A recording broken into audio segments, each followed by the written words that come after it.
Hello and welcome to बवाल banking classes. आज हम लोग जीआईबी पेपर 2 में मॉड्यूल ए यानी जनरल बैंकिंग ऑपरेशन का चैप्टर 13 रिस्पॉन्सिबिलिटी ऑफ पेइंग को करेंगे।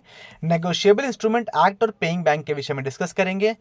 Default of such payment must compensate the drawer for any loss और damage caused by such default. ये सेक्शन 31 में एनआई एक्ट 1881 के सेक्शन 31 में कहा गया कि यदि कोई पेमेंट डिफॉल्ट होता है तो जो ड्रॉअर है उसको उस डैमेज को फुलफिल करना होगा, मतलब उस डैमेज जो भी नुकसान हुआ है उसको उसे देना पड़ेगा। ठीक है, ये कहा गया है। द बैंक इज बाउंड, अगर मान लीजिए बैंक बंद हो जाता है या मान लीजिए बैंक ही कोलैप्स कर गया या बाउंड अप हो गया, तो जो होल्डर है वो एक क्रेडिटर हो जाएगा और जो बैंक है वो एंटाइटल हो जाएगा उस क्लेम को देने के लिए।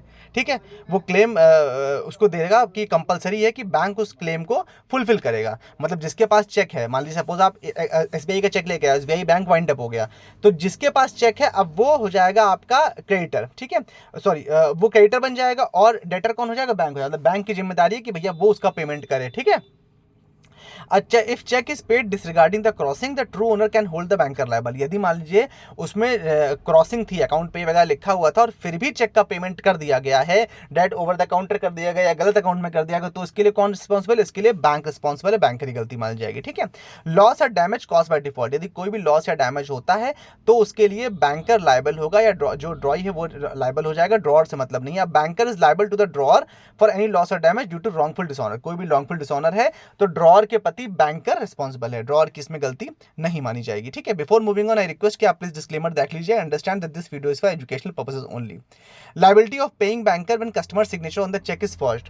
यदि मान लीजिए जो कस्टमर के जो सिग्नेचर है वो अगर फॉर्ज्ड है, मतलब नकली है, तो उस केस में क्या होगा? यदि नकली है तो बैंक जो है वो पेमेंट नहीं करेगा, मतलब कस्टमर के अकाउंट को बैंक डेबिट नहीं कर सकता।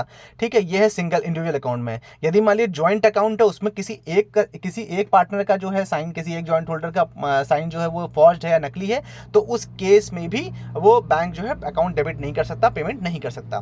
Payment to be in due course for bank to seek protection. अब बात करते हैं प्रोटेक्शन की कि क्या क्या बैंकर्स को प्रोटेक्शन प्रोवाइड है। तो अगर आपने ड्यू कोर्स में पेमेंट किया है as per section 10 of NI act, इसका मतलब क्या है? सेक्शन एनआई एक्ट 1881 के सेक्शन 10 ने बताया कि पेमेंट इन ड्यू कोर्स का क्या मतलब। इसका मतलब है अपेरेंट टेन्योर यानी वैलिड चेक का पेमेंट किया है, गुड फेथ में किया है, विदाउट नेग्लिजेंस किया है, उस पर्सन को किया है जिसके पोजीशन में वो चेक थी, और ऐसा कोई भी रीजनेबल ग्राउंड आपको नहीं दिखाई पड़ा जिसमें आपको लगे कि वो पेमेंट रिसीव करने के लिए सही नहीं है। अगर ऐसा कोई रीजनेबल ग्राउंड दिखाई पड़ा तो अलग बात है। ठीक है, payment to liquidator against the cheque presented, मतलब क्या है? लिक्विडेटर कौन होता है? लिक्विडेटर मान लीजिए कोई कंपनी कोई अगर है या कोई व्यक्ति दिवालिया हो गया तो उसके लिए कोर्ट ज्यादातर लिक्विडेटर अपॉइंट करता है।